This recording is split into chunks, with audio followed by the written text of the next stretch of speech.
ตกมาคอยคำยามแรงพี่น้องเอ้ยก็ได้เลิกเวียกเลิกงานแล้วก็ได้มาเปิดเป็ดกระไก่พี่น้องช่วงนี้ก็จะเป็นช่วง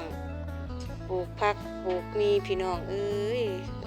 ทางลูกค้าก็โทรมาบอกว่าอยากได้ขี้หมูนางก็เลยได้ไปตักไปสวนขี้หมูของเฮาเพื่อจะมาตากแห้งและส่งให้ลูกค้าการตากแห้งของเฮาก็สิประมาณทิศหนึ่งพี่น้องเอ้ยหลังจากนั้นก็สิได้จะยัดใส่ซอกแล้วก็เกี่ยมส่งให้ลูกค้าเพิ่นก็จะไปเกี่ยมใส่พุ่นผักพุ่นมีของเพิ่นพี่น้องอันนี้แหละคือชีวิตประจำวันของข้อยเฮ็ด